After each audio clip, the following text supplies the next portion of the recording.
Hello, hello, പറയ്. ഭക്ഷണം കഴിച്ചോ? ഭക്ഷണമൊക്കെ കഴിച്ച് ഒരു ഐസ്ക്രീമും തിന്നു അതിന്റെ മുകളില്.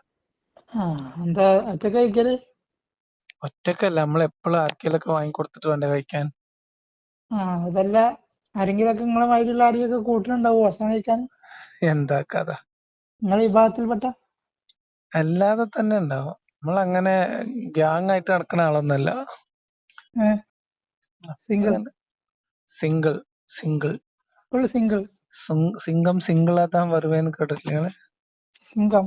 സിംഗം? അതെ. ഉം. എന്നിട്ട് അപ്പൊ ഞാൻ ഇന്നലെ സംസാരിച്ചതിന്റെ ബാക്കി സംസാരിക്കാൻ ഉദ്ദേശിക്കുന്നത്. ആ കർമ്മമുണ്ടോ കർത്താവുണ്ട് എന്നല്ലേ? ഈസാ നബിയുടെ പിതൃത്വത്തിനൊഴികെ, അല്ല, മറിയത്തിന്റെ ചർച്ച കുട്ടിക്ക് ചെയ്തില്ലേ? ഒഴികെ കർത്താവ്. നിങ്ങളെന്താ ഈ ഡിസ്ക്രിപ്ഷനിൽ അങ്ങനെ കെട്ടണേ? എന്താണ്? ഈ ഈസാ നബിയുടെ പിതാവ് അള്ളാഹു ആണെന്നുള്ള കോലത്തിലൊക്കെ. അങ്ങനെയൊന്നും പറഞ്ഞില്ല. പിതാവിനെ കണ്ടു കിട്ടിയെന്നല്ല പറഞ്ഞു. ആളെ മനസ്സിലായി എന്നല്ല പറഞ്ഞു. ഉം. ഇനി ആൾക്കാർക്കും ഇത് കേൾക്കുന്ന ആൾക്കാർക്കും ബുദ്ധിയില്ലേ? ഇതിന്മേ വെച്ചാണ്ട് പോലെ അന്തിമ തീരുമാനം എടുക്കോ? ഏത് വെച്ചിട്ട്? ഇല്ല, നമ്മളൊരു അഭിപ്രായമല്ലേ പറയണേ. അതല്ല, ശ്രോതാക്കള് ഉം ശ്രോതാക്കളൊരു അന്തിമ തീരുമാനം എടുക്കോ? ഇല്ല, അന്തിമ തീരുമാനം അവര് അവരുടേതായിട്ടുള്ള ഒരു ബുദ്ധിയും യുക്തിയും ഒക്കെ ഉണ്ടല്ലോ. ഓൽക്കും ഉണ്ടല്ലോ ഈ വിവേചന ബുദ്ധി. ആ, അപ്പോൾ അത് മനസ്സിലാക്കി ഓലത് പിന്നെ നമ്മളൊരു അഭിപ്രായമല്ലേ പറയണേ. ഈ കർമ്മമുണ്ടോ കർത്താവുണ്ട്, അതിൽ നിങ്ങൾ എന്താ പറയണേ? കർമ്മം ഉണ്ടെങ്കിലാണ് ഇത് കർമ്മമാണോ എന്നുള്ളതാണ് ആദ്യം തീരുമാനമാക്കേണ്ടത്. കർമ്മം ഉണ്ടെങ്കിൽ കർത്താവ് ഉണ്ടാവും, ഉറപ്പല്ലേ? നിങ്ങൾ ഈ എവല്യൂഷനിലൊക്കെ എന്താ അഭിപ്രായം? എവല്യൂഷനെ കുറിച്ച് നിങ്ങളെ അഭിപ്രായം എന്താ?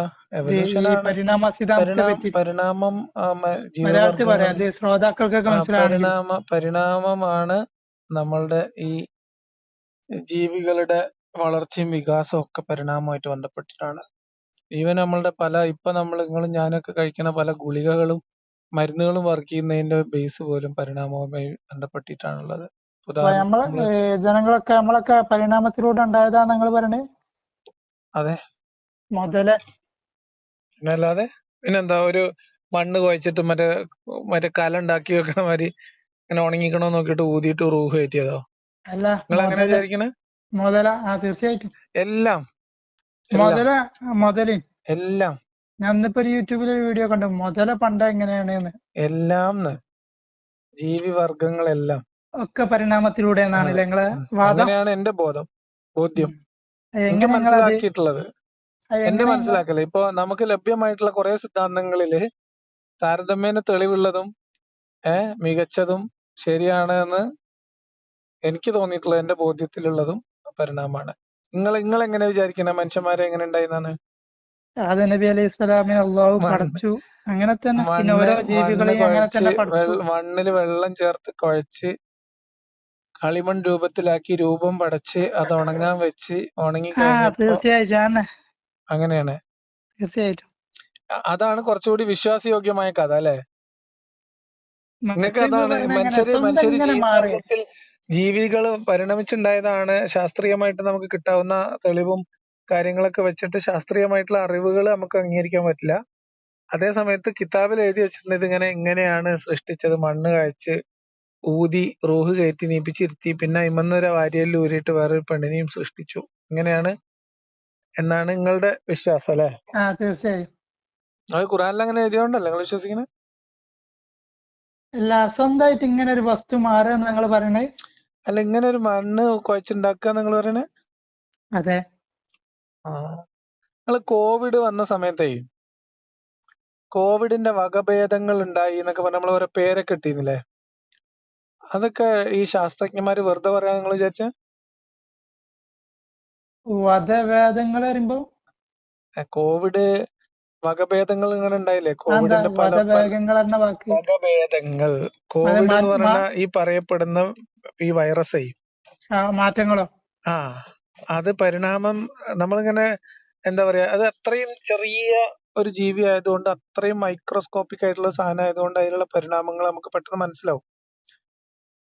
അതുകൊണ്ട് ആ പരിണാമങ്ങൾ സംഭവിച്ചതിനൊന്നും നിങ്ങൾ അങ്ങനെ വാർത്തകളൊക്കെ കണ്ടിരുന്നു? അങ്ങനെ പുതിയ വകഭേദം ഉണ്ടായി COVID-19 വരച്ച അന്നത്തെ 19 ലാസ്റ്റ് ഉണ്ടായതുകൊണ്ട് അതെ ഒക്കെ അതെ അതെ. അറിയാം. അപ്പൊ അന്നേ ഒരു ഈ വിശ്വാസപ്പെടുത്തി. പറയപ്പെടുന്ന ഈ കൊറോണ ഇങ്ങനാണ്ട് വൈറസിന്റെ പല വകഭേദങ്ങൾ ഉണ്ടായപ്പോ അതൊക്കെ വെറുതെ ശാസ്ത്രജ്ഞന്മാർ വെറുതെ പൊള്ളു പറയാന്ന് വിചാരിച്ചു. അതാ ശരിക്കും അതിനനുസരിച്ച് പിന്നെ ഈ വാക്സിനും അപ്ഗ്രേഡ് ചെയ്യാനൊക്കെയുള്ള ശ്രമങ്ങളും പരീക്ഷണങ്ങളും മരുന്നും ചികിത്സയൊക്കെ നടത്തുന്നല്ലോ.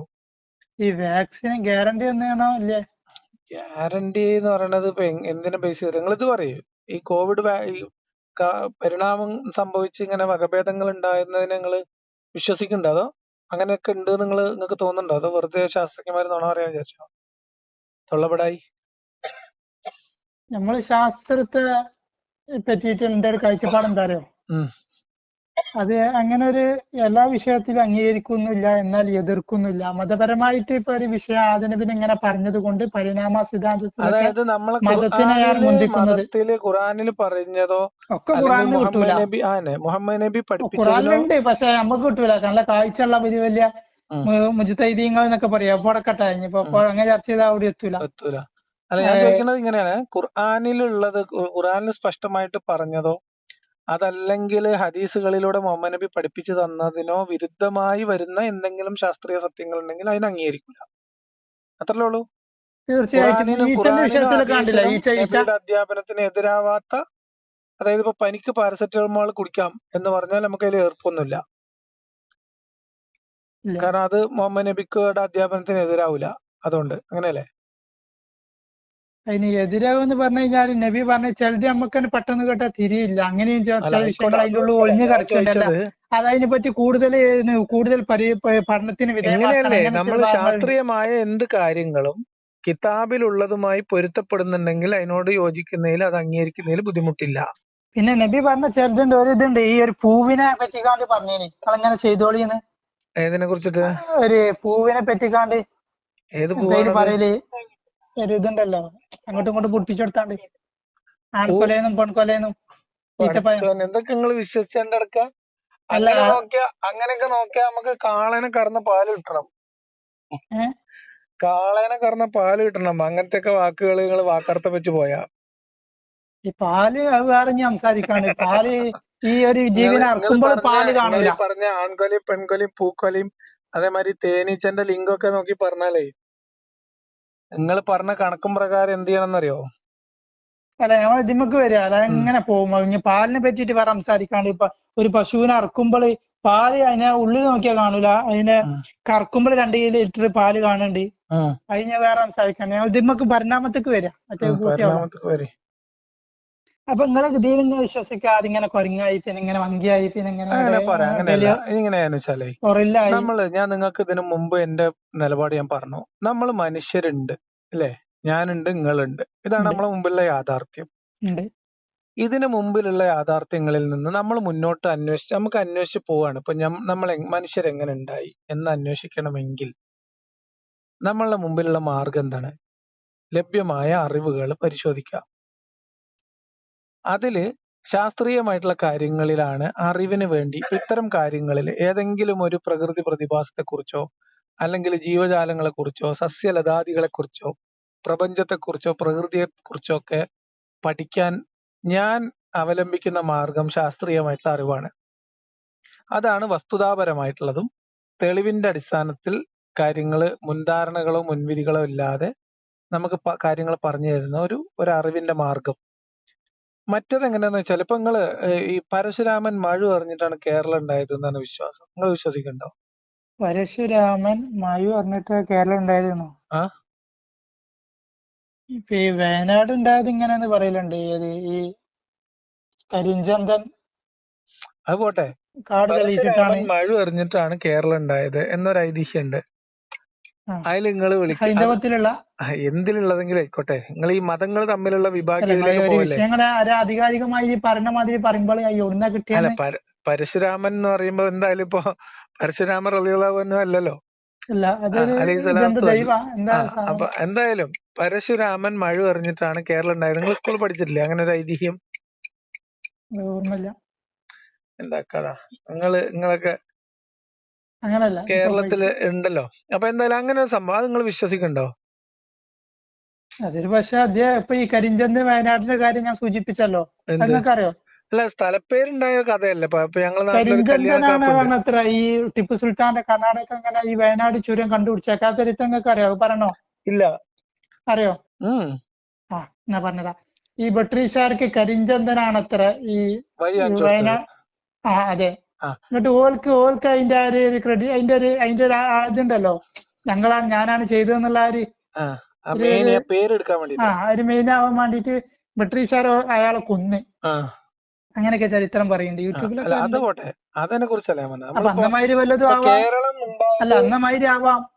കരിഞ്ചന്ത പിന്നെ ഒരു മിനിറ്റ്, പിന്നെ നമ്മുടെ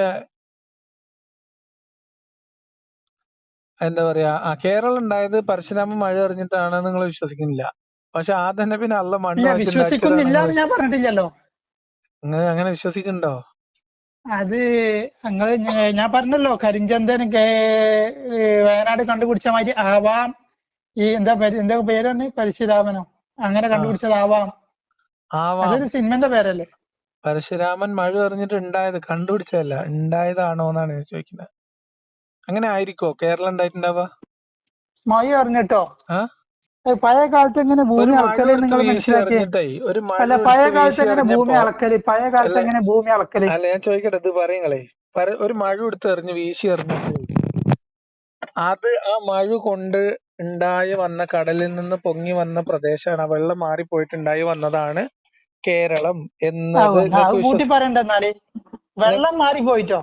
ആ കേരളത്തിൽ വെള്ളം ഉണ്ടായിരുന്നാ പറയണേ? കടൽ തീരത്തേ, ആ കടൽ തീരത്ത് ഇങ്ങനെ എറിഞ്ഞപ്പോഴേ ആ ആ മഴ കൊണ്ട ഭാഗത്ത് കുറച്ചൊരു കരയായി മാറിയതാണ്, അങ്ങനെ ഉണ്ടായതാണ് കേരളം എന്ന്. അങ്ങനെ ഫുള്ളായിട്ട് കേരളാണ്ടായി അതെ മാറി എന്നാ അതെ പറഞ്ഞേ? ഔന്റടാ, അത് ലേശം റിസ്ക് ഉണ്ട്. ഞാൻ കരുതി ഇത് പേരിട്ട അത് റിസ്ക് ആളിങ്ങനെ. ആണ്. അതേ ആ സമയത്ത് നമ്മൾ ആദം നബി മണ്ണ് വെച്ചുണ്ടാക്കിയതാണ്, അല്ലെങ്കിൽ മൂസാ നബി വടി എടുത്തിട്ട് പിന്നെ പാറയിൽ അല്ല കടലില് അടിച്ചപ്പോ അത് രണ്ട് പിളർപ്പായി മാറിയിരുന്നു എന്നുള്ളത് കുഴപ്പമില്ല. ഒക്കെ ഇനി വേറെ വിഷയമുണ്ട്. ഉം. ഈ ഒരു കറാമത്ത് എന്തൊക്കെ മഹാന്മാരായി ബന്ധപ്പെട്ട അല്ലെങ്കിൽ കറാമത്ത് ഇപ്പൊ ഉസ്താദുമാരൊക്കെ ഉണ്ടാവും. പരശുരാമനും ആവാലോ, മൂസാ നബിക്ക് മാത്രമാക്കണം അത് നമ്മള്. ഇസ്തിദ്റാജും ആവും. ഏഹ് ഈ അത്ഭുതങ്ങളെല്ലാം കാണിക്കാൻ പലർക്കും കഴിയും. ആ പക്ഷെ അപ്പൊ എങ്ങനെയാന്ന് ഇതങ്ങനെ വെച്ചാലേ, എങ്ങനെയാന്ന് ഇതങ്ങനെ വെച്ചാല് ഉണ്ടായതാന്നുള്ളത് ആളുകൾക്ക് ചിന്തിക്കാണ്ട്. അപ്പൊ എന്താണ് നമ്മുടെ പറയാന്?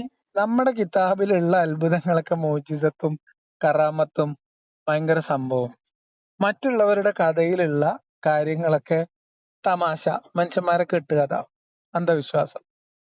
എന്നെ സംബന്ധിച്ച് അതല്ലല്ല, എന്നെ സംബന്ധിച്ച് നിക്കട്ടെ. എന്നെ സംബന്ധിച്ച് അന്ധവിശ്വാസം കെട്ടുകഥ ഇതല്ലാതെ തന്നെ. നിങ്ങൾ ചേർത്ത് വെച്ചതാ. ഞാൻ അതിനെ പറ്റിയിട്ട് മൗനിയാവാണ്.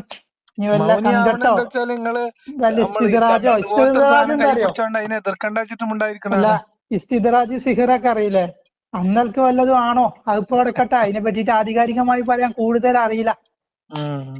പക്ഷെ അങ്ങനെ ഒരു വകുപ്പുണ്ട്, ഇസ്തിദ്റാജ് ഫാസിക്കിൽ നിന്നിട്ട് സിഹിർ എന്നൊക്കെ. നിങ്ങളൊക്കെ എന്തിനാണ് ഇങ്ങനെയൊക്കെ എന്താ പറയാ ഇങ്ങനത്തെ കാര്യങ്ങൾ ഉണ്ടാവും, നിങ്ങൾ പേടിക്കുകയും അതിനെ വിശ്വസിക്കുകയും ചെയ്യുന്നതിന്റെ നിങ്ങൾക്ക് പേടിയാണോ ശരിക്കും? ഇതിനെ എന്താ എല്ലാത്തിലും നിങ്ങൾക്ക് ദൈവത്തിന് പേടിയുണ്ടോ? ദൈവത്തിനാണ് നമുക്ക് നന്ദി ചെയ്തിട്ടൊക്കെ നിസ്കരിക്കും, സ്വർഗത്തിൽ കൂലി തരും.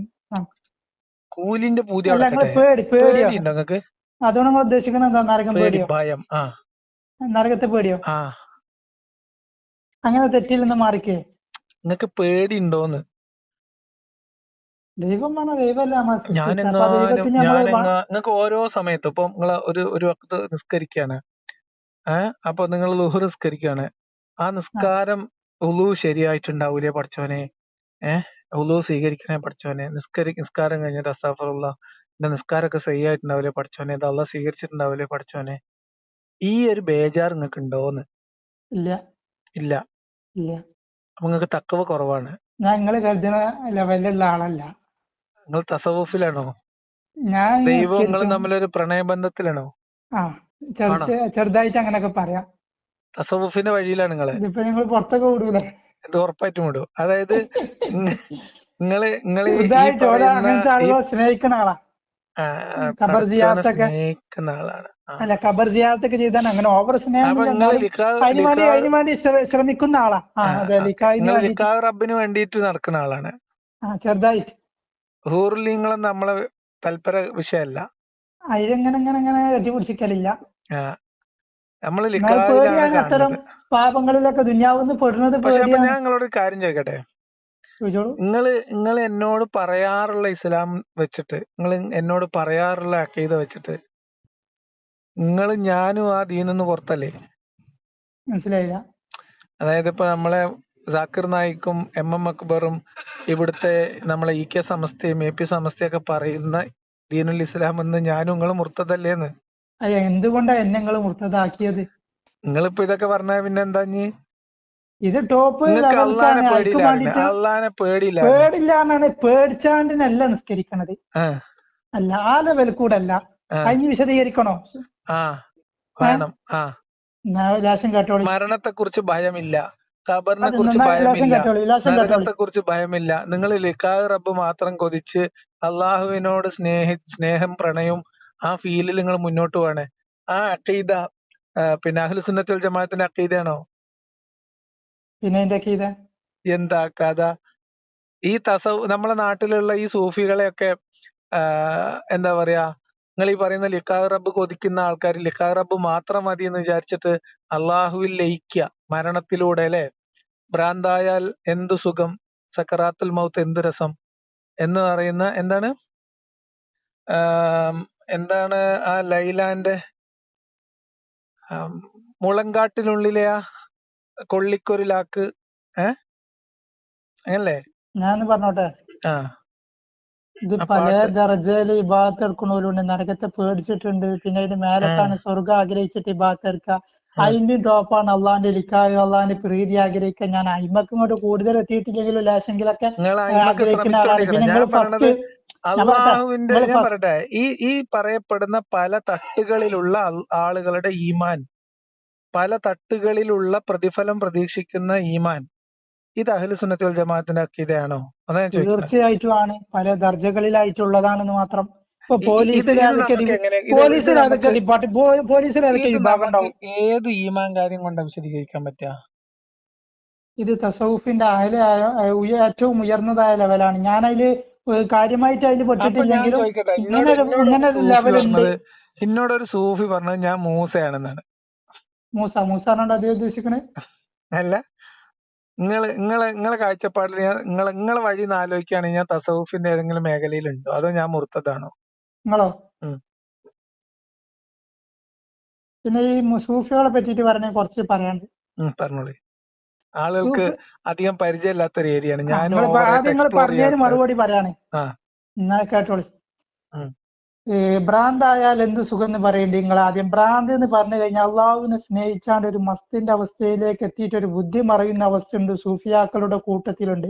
പിന്നെ ഈ മരണത്തോട് കൂടിയിട്ടല്ല ലയനം. നിങ്ങൾ നേരത്തെ പറഞ്ഞു മരണം എന്നല്ല, ഈ ലയനം എന്ന് പറഞ്ഞ കൽബിയായിട്ട് അള്ളാഹുവിലേക്ക് ചേരലാണ്.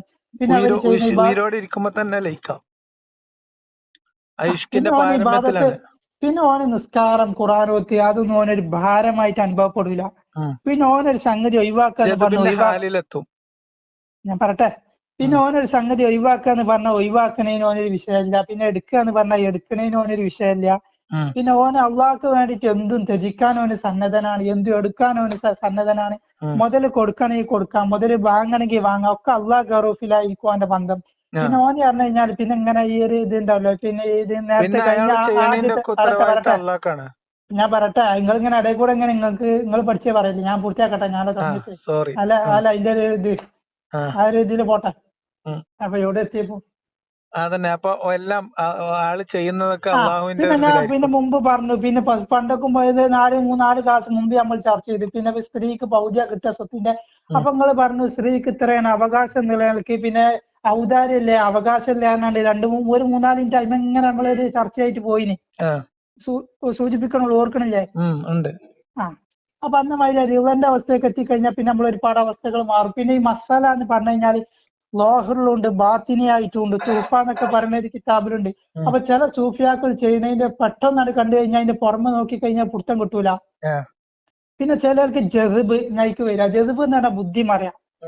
ഈ CM വലിയുള്ളാക്കൊക്കെ ഉണ്ടായിരുന്ന ഒരു അവസ്ഥയാണ് ജെസിബ് എന്ന് പറഞ്ഞു കഴിഞ്ഞാൽ. ആ ജെസിബ് ഉണ്ടായിട്ട് മഹാനവറുകൾക്ക് റമദാന്റെ പകലിൽ കഞ്ഞി കുടിച്ചിന് അണ്ടോണം നിൽക്കുന്ന സമയത്ത് അത് കണ്ടാണ് ബുദ്ധിയുള്ള ബോധമുള്ള ഒരു മനുഷ്യനെ അത് കുടിച്ചാൻ പറ്റൂല.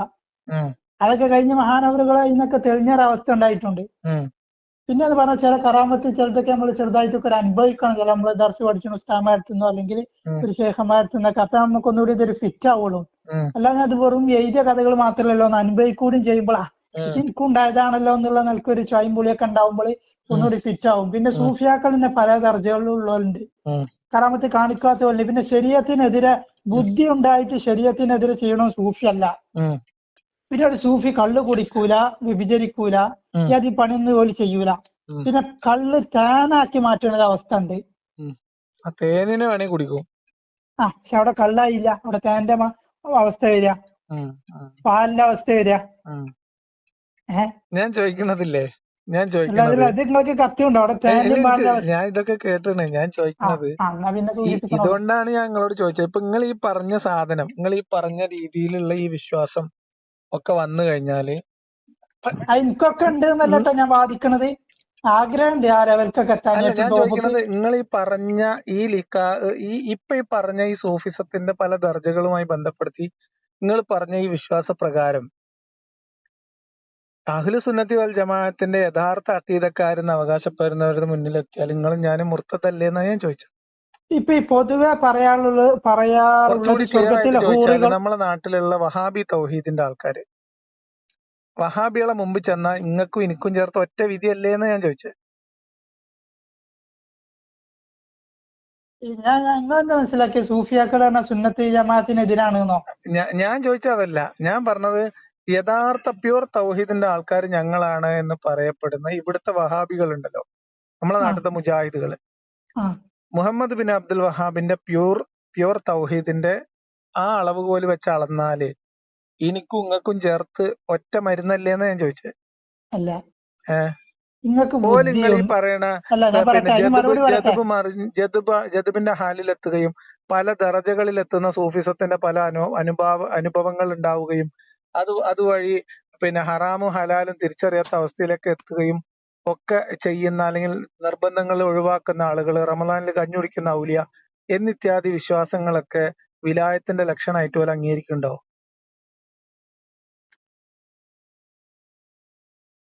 ഉണ്ടോ?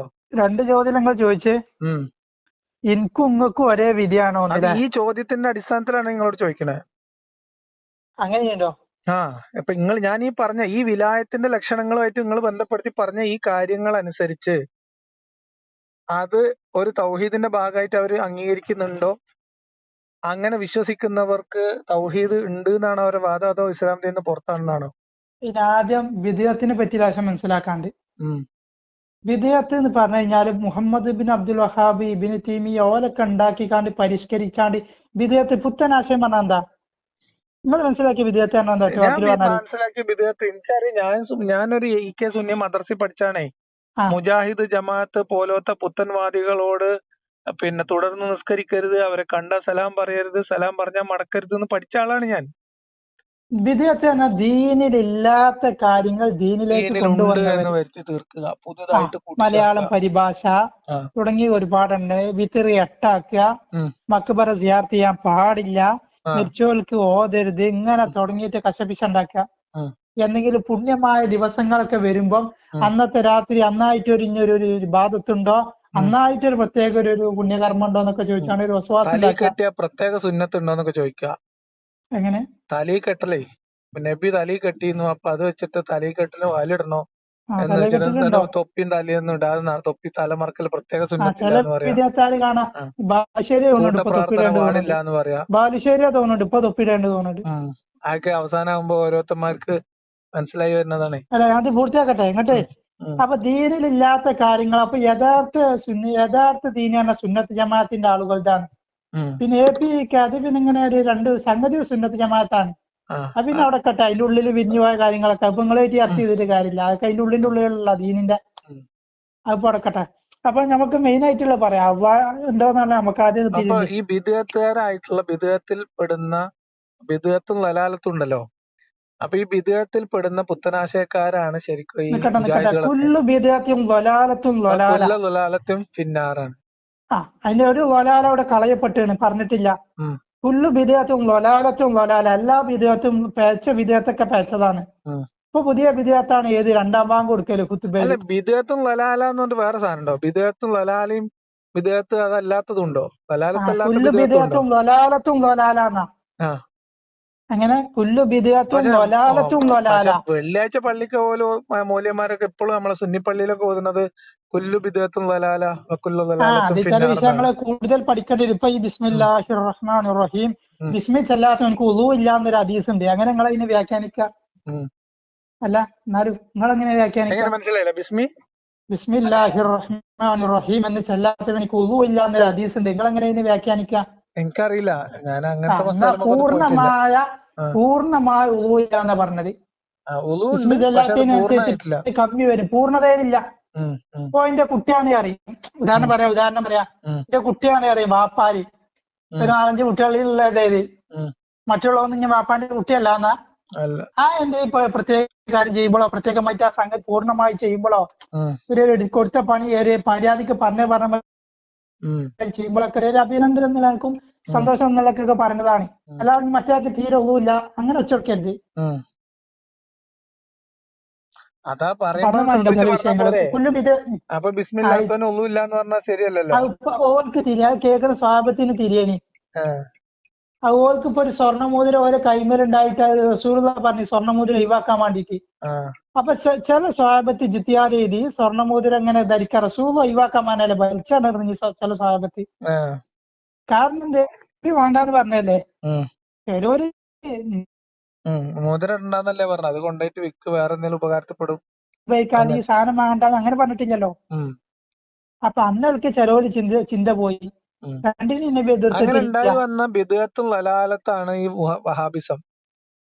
അതെ, അങ്ങനെ ഉണ്ടായതാണ് മക്ബറ പൊളിച്ച നേരത്തെ ഞാൻ പറഞ്ഞ കാര്യങ്ങളൊക്കെ. അല്ല ഓല് നല്ല ഒരുപാട് ഭീകരമായ പ്രശ്നങ്ങൾ ഉണ്ടായിരുന്നു. മുഹമ്മദ് നബിന്റെ ജന്മസ്ഥലത്തുണ്ടായിരുന്ന മുഹമ്മദ് നബി ജനിച്ച വീട് എന്ന് വിചാരിക്കുന്ന വീടിനകത്തുണ്ടായിരുന്ന പള്ളിയൊക്കെ ഓല് പൊളിച്ചില്ലേ? അവരെക്കൊണ്ട് കുറെ സ്വീപ്പ് ഉണ്ടായിട്ടുണ്ട്. ഖദീജ ബീവിന്റെ ഖബറ് പൊളിച്ച്. ഖദീജയുടെ ഖബർ മാത്രമല്ല, ഒരുപാട് മുസ്ലിങ്ങളെ കൊന്നിട്ടില്ലേ ഓല്? തീർച്ചയായിട്ടും മുഹമ്മദ് അബ്ദുൽ വഹാബ് ഇബ്നു തൈമിയ അവരൊക്കെ ചെയ്ത കടും കൈയൊന്നും ചെറുതല്ല. ഇബ്നു തൈമിയന്റെ കിതാബിൽ നിന്നാണ് ഇയാള് ഈ സാധനങ്ങളൊക്കെ പെറുക്കിയെടുത്തോണ്ട് വന്നത്.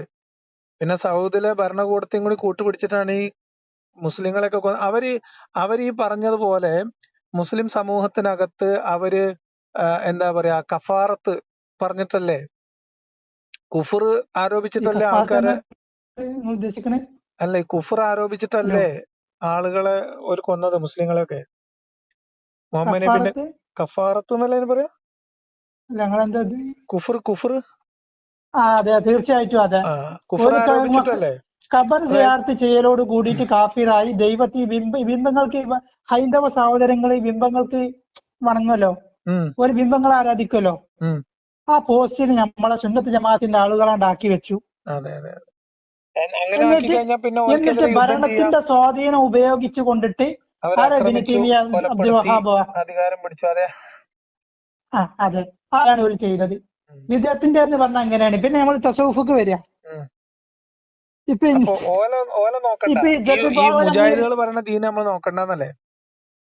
ഓർക്കൊരു പഴവ് പറ്റിയ കൂട്ടരാണ്, ഓർക്ക് വലിയ പഴവ്. പക്ഷെ ഒരു മുസ്ലിമീങ്ങളാണ് പഴച്ചു പോയവരാണ്.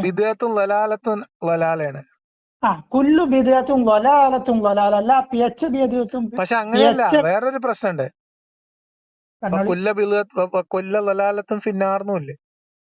അങ്ങനെ എല്ലാ പിയച്ച ബിദ്അത്തും നരകത്തിലാണ്. ഈ രണ്ടാം ഭാഗം കൊടുക്കുക. അപ്പൊ ഈ മുജാഹിദുകളുടെ ബിദ്അത്തും ലലാലത്തും ലലാലല്ലേ? ബിദ്അത്തും ലലാലത്തും ലലാലല്ലേ? നേരത്തെ എണ്ണല്ലോ, ഞാൻ ഒന്നുകൂടി എണ്ണണോ? അല്ല, അങ്ങനെയാണെങ്കിൽ വക്കുല്ല ലലാലത്തും ഫിന്നാർ എന്ന് പറയുമ്പോൾ നരകത്തിലല്ലേ? ഏത് ബിദ്അത്തിന്റെ ആൾക്കാരോ? നിങ്ങൾ പറഞ്ഞ കണക്കില് കുല്ല ബിദ്അത്തും ലലാലത്തും ലലാല, എല്ലാ വഴിവഴച്ച പുത്തനാശയക്കാരും വഴിവഴച്ചു പോയി. അങ്ങനെ കുല്ല ലലാലത്തും ഫിന്നാർ എന്ന് പറഞ്ഞാൽ എല്ലാ വഴികേടിലായവരും നരകത്തിലല്ലേ? തീർച്ചയായും. അപ്പൊ നമ്മളെ മുജാഹിദുകൾ നരകത്തിലാവാനല്ലേ സാധ്യത? അല്ലാഹു തആലാന്റെ മഹ്ലായ ഫദ്ല് കൊണ്ട് അല്ലാഹു തആലാക്ക് സക്രാത്തിന്റെ സമയത്ത് വല്ല ഇളവും കൊടുത്തെങ്കിലായി അല്ലേ? ഞാൻ പറയട്ടെ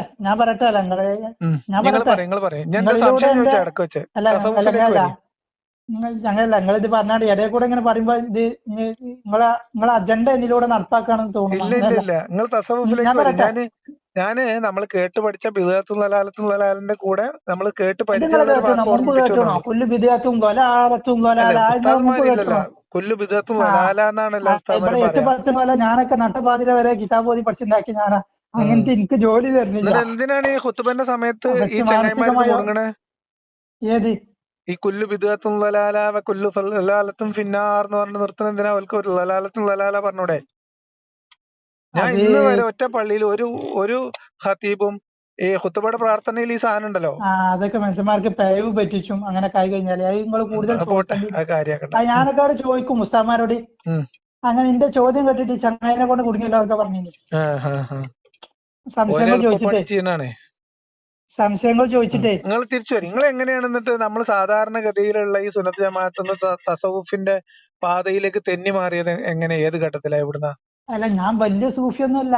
അല്ല ആയിക്കോട്ടെ, ഞാൻ പറഞ്ഞത് തസവുഫിന്റെ മേഖലയിലേക്ക് കാലെടുത്ത് വെച്ച ഒരാളാണെങ്കിൽ പോലും, അല്ലെങ്കിൽ അങ്ങനെ ഒരു ആഗ്രഹമുള്ള ആളാണെങ്കിൽ പോലും. തസവുഫ് എന്ന് പറഞ്ഞാൽ കൽബ് എപ്പോഴും ശുദ്ധി ഉണ്ടായിരിക്കണം.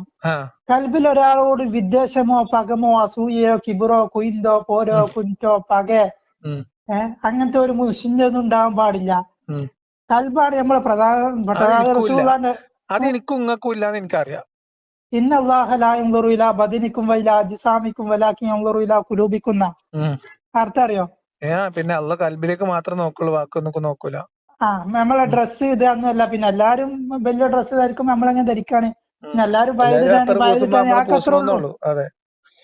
ഡ്രസ്സിന്റെ കാര്യത്തിലൊക്കെ അത്ര ഉള്ളൂ. അത്ര പൂശുമ്പോ ഞമ്മക്ക് നീയത്തിപ്പി അത്തറിന്റെ അവിടെ നീ പറയാണ്ട്. അല്ല, നിങ്ങൾ തസവുഫിലേക്ക് പോയ കാര്യം പറയും. നിങ്ങൾ അങ്ങനെ ഒരു പാതയിലേക്ക് നിങ്ങളെ മനസ്സ് ചാഞ്ഞത് എപ്പോ മുതലാണ്? അല്ല, നിങ്ങൾ ആദ്യം കുറച്ച് മുമ്പ് ചോദിച്ച ചോദ്യം നിങ്ങൾക്ക് പേടിയില്ലേന്ന്. ഞാൻ പേടിച്ചിട്ടല്ല നിസ്കരിച്ചത് സത്യം പറഞ്ഞാല്. ഞാൻ എനിക്ക് കണക്കെ തരുന്ന നിയമത്തിൽ തന്നെ അള്ളാഹ്ക്ക് ഒരു നന്ദിയായിട്ടും സ്വർഗത്തിൽ കൂലി തരും, പ്രത്യേകിച്ച് നമുക്കൊരു നന്ദിയായിട്ടൊക്കെയാണ് ഞാൻ നിസ്കരിക്കണത്. അല്ലാതെ എന്റെ എങ്ങനെ അത് സ്വർഗത്തിലെ കൂലി പറഞ്ഞാൽ നമുക്ക് അള്ളാഹു ലയിക്കലാണെങ്കിൽ പിന്നെ സ്വർഗത്തിലെ കൂലി പ്രത്യേകങ്ങളെ പ്രലോഭിപ്പിക്കേണ്ട കാര്യമില്ല എന്ന് എന്റെ അഭിപ്രായം. ഇല്ല, നമുക്ക് ചില അനുഭൂതികൾ കിട്ടാണ്ട്, ചില മൈരിഫത്ത് എന്നൊക്കെ പറയും. അത് കിട്ടിക്കഴിഞ്ഞാൽ അള്ളാഹ് ഉണ്ട് എന്നുള്ള ഒരു ഉറപ്പ് കിട്ടും ഓൾക്ക്.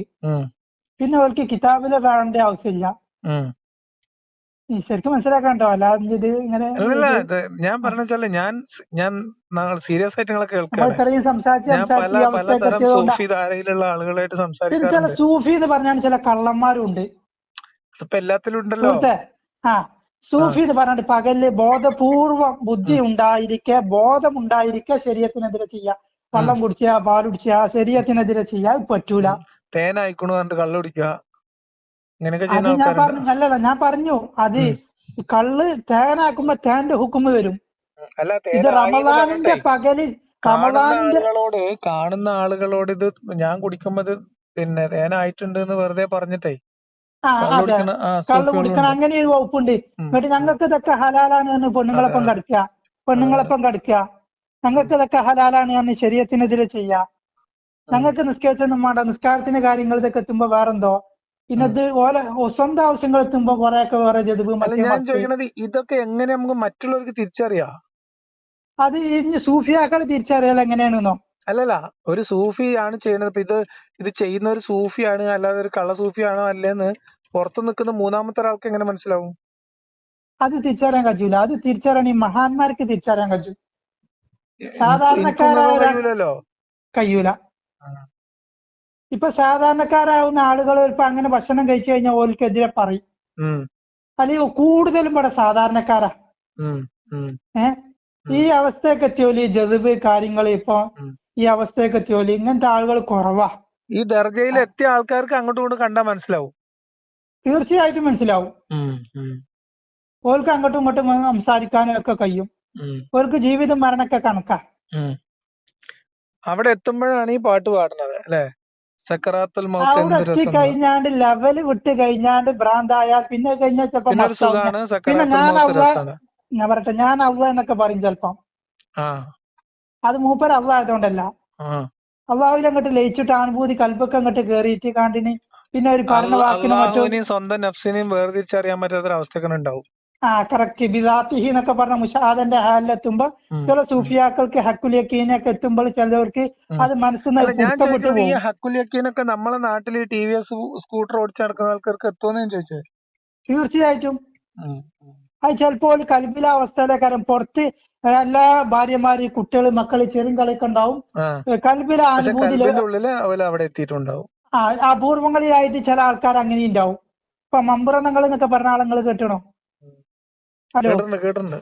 മൂപ്പരാളായില്ലേനി. എന്നാ അതേ സ്ഥാനത്ത് മൂപ്പര് നാട് ഭരിക്കും, രാഷ്ട്രീയം നോക്കും, ബ്രിട്ടീഷുകാർക്കെതിരെ പോരാടിയ ഒരാളാണ്, നാട്ടിലെ കാവിയാണ്, നാട്ടിലെ വിഷയങ്ങളും പ്രശ്നങ്ങളും വന്നു കഴിഞ്ഞാൽ അതിലൊക്കെ ഇടപെടും. മുസ്ലിമീങ്ങൾക്ക് ഇമാമായി നിസ്കരിക്കും, പ്രശ്നങ്ങൾ വന്നാൽ അവിടെ ഇടപെടും. അങ്ങനൊക്കെ ജീവിച്ച ആളാ. ഞാൻ ചോദിക്കണ ഈ പ്രവാചകന്മാർക്ക് ഈ ഹാലൊന്നും എത്തണ്ട? ഓലൊക്കെ ജന്മം കൊണ്ട് തന്നെ അതിലുള്ളോല. പിന്നെ മുഹമ്മദ് നബി കുറെ ശൈശവ വിവാഹം കഴിച്ചു എന്ന് പറയലുണ്ടല്ലോ. അതൊക്കെ സങ്കടമാണ് ഒക്കെ കേൾക്കുമ്പോ. ഞാൻ പറയട്ടെ, ഈ നബിനെ പറ്റിയിട്ട് എന്താ മനസ്സിലാക്കേണ്ടത്? ഇതൊരു പെൺകോന്തനാണ്. നബി ഇങ്ങനെ ഈ ഇന്ന പ്രായത്തിലുള്ള ആൾക്കാർ ഒരു കാലഘട്ടത്തിൽ നബിനോട് പറഞ്ഞിനി, നിങ്ങൾക്ക് ഏറ്റവും സുന്ദരിയായ പെണ്ണ് നിങ്ങൾക്ക് കല്യാണം കഴിച്ചാൽ നിങ്ങൾ ഈ ആശയത്തൊന്നും മാറണം. ഏത് ലാ ഇലാഹ ഇല്ലല്ലാഹ് ഉണ്ട് സുഹൃത്തെ, ഉണ്ട്. ഈ ലാ ഇലാഹ ഇല്ലല്ലാഹ് മറ്റേന്ന് വെച്ചാല് ഇത്ര നേരം ഞങ്ങൾ കേട്ടിരിക്കണം എന്താ വെച്ചാല് നിങ്ങളുടെ അനുഭൂതികൾ, നിങ്ങളെ അനുഭവങ്ങൾ പറയാണ്. ഇതിപ്പോ എനിക്ക് ഒരാളുടെ വ്യക്തി അനുഭവങ്ങൾ പറയുമ്പോ നമുക്ക് എതിർക്കാൻ പറ്റില്ല.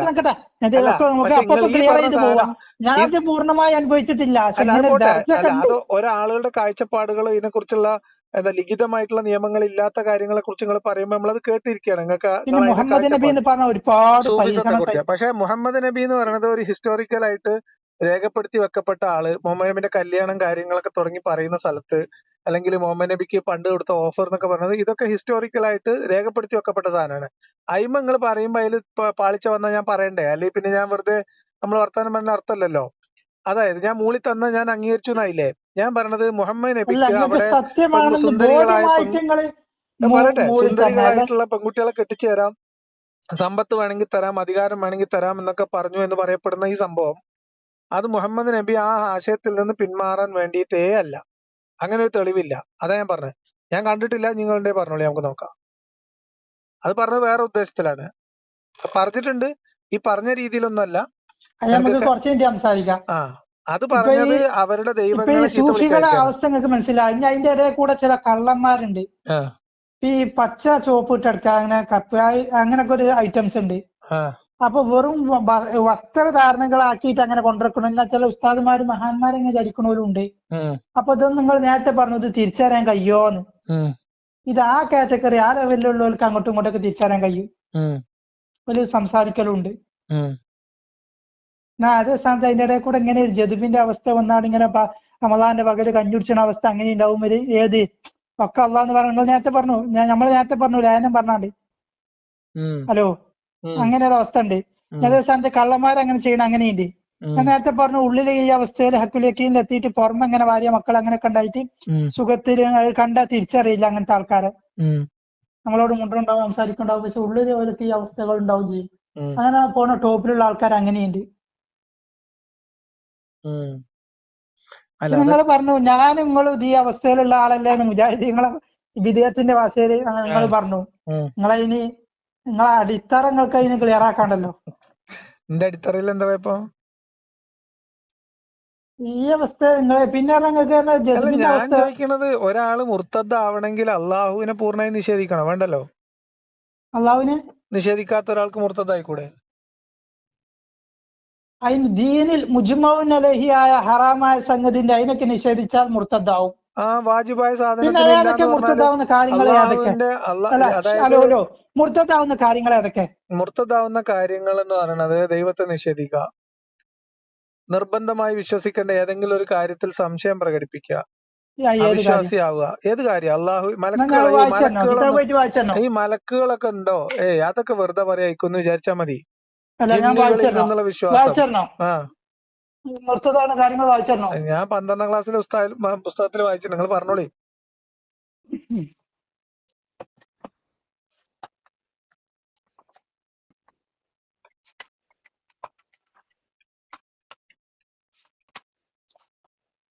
ബാബു റിദ്ദത്ത് കഥ മുക്കല്ലഫിന്, ഒരു ബുദ്ധിയും പ്രായപൂർത്തിയൊക്കെ എത്തിയാൽ മുറിക്കുക, ഇസ്ലാമിനെ കുഫിന് നസ്മൻ, കുഫിരിയത്ത് കൊണ്ട് ഉറപ്പിക്കുക, കൗലൻ വാക്കാലോ, രണ്ടല്ലുണ്ട് എന്നൊക്കെ പറയാം, ഫീൽ അല്ലെങ്കിൽ പ്രവർത്തിയാലോ, വിഗ്രഹത്തിന് സുജൂദ് ചെയ്യാം, ബിഇത്തിഖാദിന് വിശ്വാസം കൊണ്ട്, വിഗ്രഹത്തിന് സുജൂദ് ചെയ്യുമ്പോൾ വിശ്വാസം വേണം, അതിന് കുഴപ്പമൊന്നുമില്ല എന്ന് ചിന്തിക്കുക.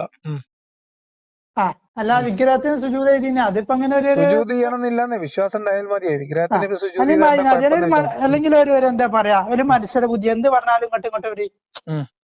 സത്യം എന്നൊക്കെ അറിയാം. അതിലെല്ലാത്തിലും യുക്തി പ്രയോഗിച്ച് നോക്കുക, അളന്ന് നോക്കുക. അതില് ഇസ്തിഹ്സാല് കളിയാക്കാം. ഉം. ഉം. എന്താ പറയാ ഞാൻ അവിടെ തന്നെ എന്താ പറയുന്നത് എന്തിനാ ഇപ്പൊ അങ്ങനെ ലിസാൻ. എന്താ 5 നേരം തലകുത്തി മറിഞ്ഞിട്ടെന്ന് ചോദിച്ചാ മതി. അല്ല ഒരു കളിയാക്കിയാണ് ഉണ്ടാവില്ല ഒരു എന്താ ആ പറയാ ദീനിനെ കൊച്ചാക്ക അതെ. ഒരു ഉം. 2ാം നമ്പർ ആക്ക. ഉം. അതേ സ്ഥാനത്ത് നിസ്കാരം ഉപേക്ഷിച്ചാൽ കാഫിറാവൂല. ഇല്ല, നിസ്കാരം ഉപേക്ഷിച്ചാൽ കാഫിറാവൂല.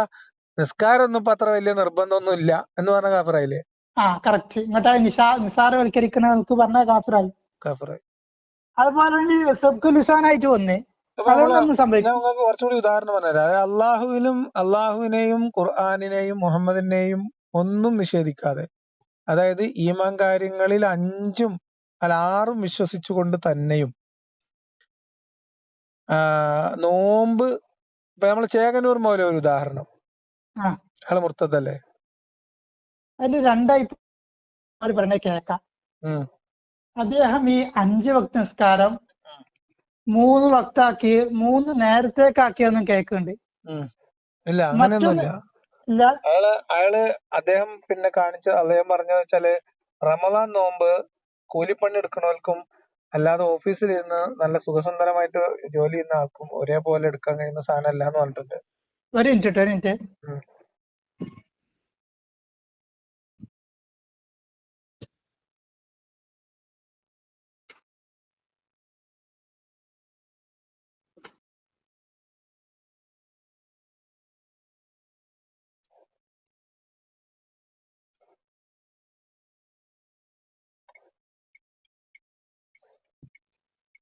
ഹലോ, പറയ്. ഉമ്മ വിളിച്ചു കഴിഞ്ഞപ്പോ അങ്ങനെ. ഉം. അപ്പൊ എവിടെത്തി? ചാകന്നൂര്. അപ്പൊ അതില് 2 അഭിപ്രായം ഇല്ലാതെ ചെകനൊരു പിന്നെ ചാകന്നൂര്. അപ്പം അപ്പൊ ഞാൻ 5 വക്തിന് 3 വക്താക്കിയത് എന്താന്ന് മുർത്തദ്ദായി. വെച്ചാല് ദീനിൽ സംശയലേശമന്യേ പിന്നെ ഉറപ്പിക്കപ്പെട്ട ഏതെങ്കിലും ഒരു ദീനിന്റെ ഹുക്കുമ് ആ ഹുക്കുമ് നിരാകരിക്കുകയോ അതിനെ നിസാരവൽക്കരിക്കുകയോ കളിയാക്കുകയോ അതിൽ നിന്ന് വാക്കുകൊണ്ടോ പ്രവൃത്തി കൊണ്ടോ ചിന്ത കൊണ്ടോ എങ്കിലും ചിന്ത എന്ന് എതിരാവുക. പറഞ്ഞാലോ നിക്കട്ടെ, ചിന്തയിലടക്കട്ടെ. ആ ചിന്ത എന്ന് പറഞ്ഞപ്പോ എനിക്ക് ഇങ്ങനെ മനസ്സിലേക്ക് വരും അള്ളണ്ടോ അതുകൊണ്ട് അത് കാഫിറാവൂല. വസ്വാസാണ്. അതെ കറക്റ്റ്. വസ്വാസല്ല ഞാൻ പറഞ്ഞത്. അതൊക്കെ അറിയാലേ, അതുകൊണ്ട് കാഫിറാവൂല. വസ്വാസല്ല, അള്ളൊന്നും ഇല്ല, ഇതൊക്കെ വെറുതെ പറയാണ് എന്ന് ചിന്തിച്ചാലോ? അതിങ്ങനെ കൽബിക്ക് ഇങ്ങനെ വരികയാണ്. അല്ലല്ല, അങ്ങനെ വരില്ല. കൽബില് നമ്മളെ തീരുമാനിക്കാണ്, പുറത്തൊന്നും അങ്ങനെ പറഞ്ഞില്ല നമ്മള്. ഉറപ്പിച്ച് ഇങ്ങോട്ട് കാഫിറാവണമെന്ന് ഉറപ്പിച്ചോ? മുർത്തദയിലെ പോ. അത് എങ്ങനെയാ ചിന്തിച്ചത്? അതായത് ഇതൊക്കെ ഇപ്പൊ ഈ മതത്തിലും കിതാബിലും ഇങ്ങനെയൊക്കെ പറയുന്നില്ല. സത്യത്തിൽ ഇത് ഇങ്ങനെയൊന്നും അല്ല. ആദനവിനെ മണ്ണ് വെച്ചോന്നല്ല, ഇതൊക്കെ പരിണാമം കൊണ്ട് തന്നെയാണ് ഉണ്ടായി വന്നത്. പക്ഷെ നമ്മക്ക് ഇപ്പൊ ആരോടും പറയൊന്നും വേണ്ട എന്നൊരാൾ ചിന്തിച്ചാലോ?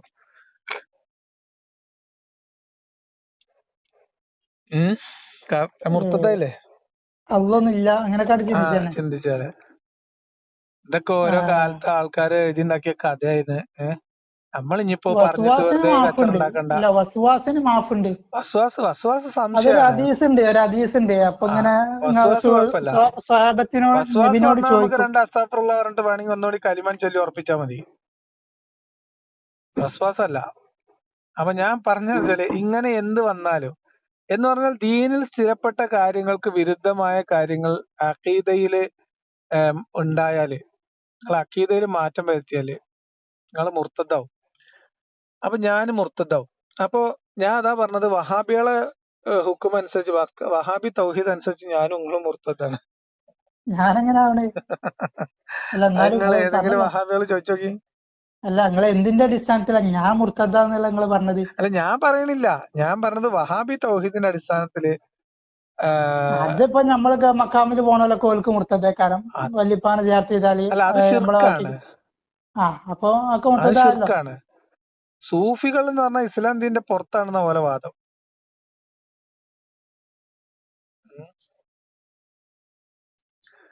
അതൊന്നും പറഞ്ഞിട്ട് കാര്യമില്ല. ഇതെന്താ സംഭവിച്ചാല് ഇപ്പൊ ഇത് ഒരാളുകൾ ഈ ദൈവത്തിനെ കുറിച്ചും മതത്തെ കുറിച്ചൊക്കെയുള്ള കാഴ്ചപ്പാടുകൾ വ്യത്യസ്തമായിരിക്കും. നിങ്ങൾ ഈ തസവുഫിന്റെ ഹാല് പറയണ പോലെ ഞാൻ ഞാൻ ഇതിനെ ഇതിനെ പറ്റി വലിയ മനസ്സിലാക്കുന്നത് ആളായിട്ട് പറയില്ലട്ടോ, അല്ല അങ്ങനെ ഒരു അല്ലല്ല ഈ വകുപ്പുണ്ട് ആ പറയാം. ആ വകുപ്പിൽ ആ ആളുകള് ഓരോ ചിന്താ പദ്ധതിയിലായിരിക്കും, ചിന്താധാരയിലായിരിക്കും എന്ന് പറഞ്ഞാൽ ആ ഓരോ ചിന്ത പിന്നെ വലിപ്പച്ചെറുപ്പല്ല ഞാൻ പൊതുവെ പറഞ്ഞത്. സ്വർഗത്തിന് ആഗ്രഹിച്ചിട്ട് നരകത്തെ പഠിച്ചിട്ടേക്കാര് ജനങ്ങൾ ഈ ഭാഗത്തെടുക്കുക. അല്ല, നരകപ്പേടിയാണല്ലോ ഇത്. മരണപ്പേടിയും അതിനെ തുടർന്നുണ്ടാവുന്ന ഖബർ ശിക്ഷ, അത് കഴിഞ്ഞ് വരാൻ പോകുന്ന മഹ്ശറയിലെ അവസ്ഥ, നിസ്സഹായ അവസ്ഥ, അത് കഴിഞ്ഞ് നമ്മൾ എത്തപ്പെടാൻ പോകുന്ന ആ, ജന്നത്ത്, സോറി, ജന്നത്ത് എന്നുള്ള ഒരു സ്വർഗത്തിലേക്ക് എത്താൻ ഉള്ള ഒരു ആഗ്രഹം, ജഹന്നമിൽ നിന്നുള്ള ഉം ഒരു രക്ഷയും, ഇതാണ് ഒരു ഫുൾ പാക്കേജ്. ഉം. ആ ഫുൾ പാക്കേജിലാണ് ഈ പേടിച്ച് മുന്നോട്ട് പോകുന്നത്. അതുകൊണ്ടാണ് ഞങ്ങളോട് തുടക്കത്തിൽ നിങ്ങൾക്ക് പേടിയുണ്ടോ എന്ന് ചോദിച്ചത്. ഞാൻ അള്ളാഹിനെ അങ്ങനെ പേടിച്ചിട്ട് പേടിയില്ലാത്തൊരവസ്ഥ വന്നാൽ ഇല്ല. പോലും, അള്ളാഹുവിൽ ഭയമില്ലാത്തൊരവസ്ഥ വരുന്നത് പോലും എന്താണ്, അത് തഖ്വന്റെ കുറവായിട്ടാ പറയാ. തഖ്വ എന്ന് പിന്നെ പറഞ്ഞാൽ എന്താ? പേടി പറഞ്ഞാൽ പേടി ഏത് ലെവലിലും ഉണ്ടാവും. ഉം. ഹലോ, ആ ഇപ്പൊ സ്വർഗം നരകം പേടിക്കുക ബൈന ഖൗഫി വ റജാഇ എന്നാ പറയുന്നത്. ആ പൊതുവെ അതിന്റെ ഇടയിലാണ് മുഅ്മിനീങ്ങൾ ഉണ്ടാകുക. ആ പിന്നെ നമുക്ക് ലേശം ദറജ ഉയർന്നു കഴിഞ്ഞാൽ ഈ ബന്ധത്തിന് കോറൽ വരും, അങ്ങനത്തെ ഒരു പേടി ആ അതും ചെറുതായിട്ടുണ്ടാവും. ഉം. ഉം. ഏ ബന്ധത്തിന്? അള്ളാഹുമായിട്ടുള്ള മഹാന്മാർക്ക്. അള്ളാഹുമായിട്ടുള്ള ബന്ധത്തിലുള്ള ആ ആ ദർജയിൽ എന്തെങ്കിലും ഒരു ഇടിവ് വരുമോ എന്നുള്ള പേടി. അങ്ങനെ ഉണ്ടാവും. ഉം. അപ്പൊ എന്തായാലും ഇന്നത്തെ നമ്മളെ സംസാരം അല്ല, ആളുകൾക്ക് എത്രത്തോളം മനസ്സിലാവും എന്ന് എനിക്കറിയില്ല. എന്നാലും നബിനെ പറ്റിയാണ്ട് നിങ്ങൾ എന്താണ് ഇങ്ങനെ പറയണത്? ഞാൻ പറയാം. നബിനെ കുറിച്ച് എന്താ പറഞ്ഞത്?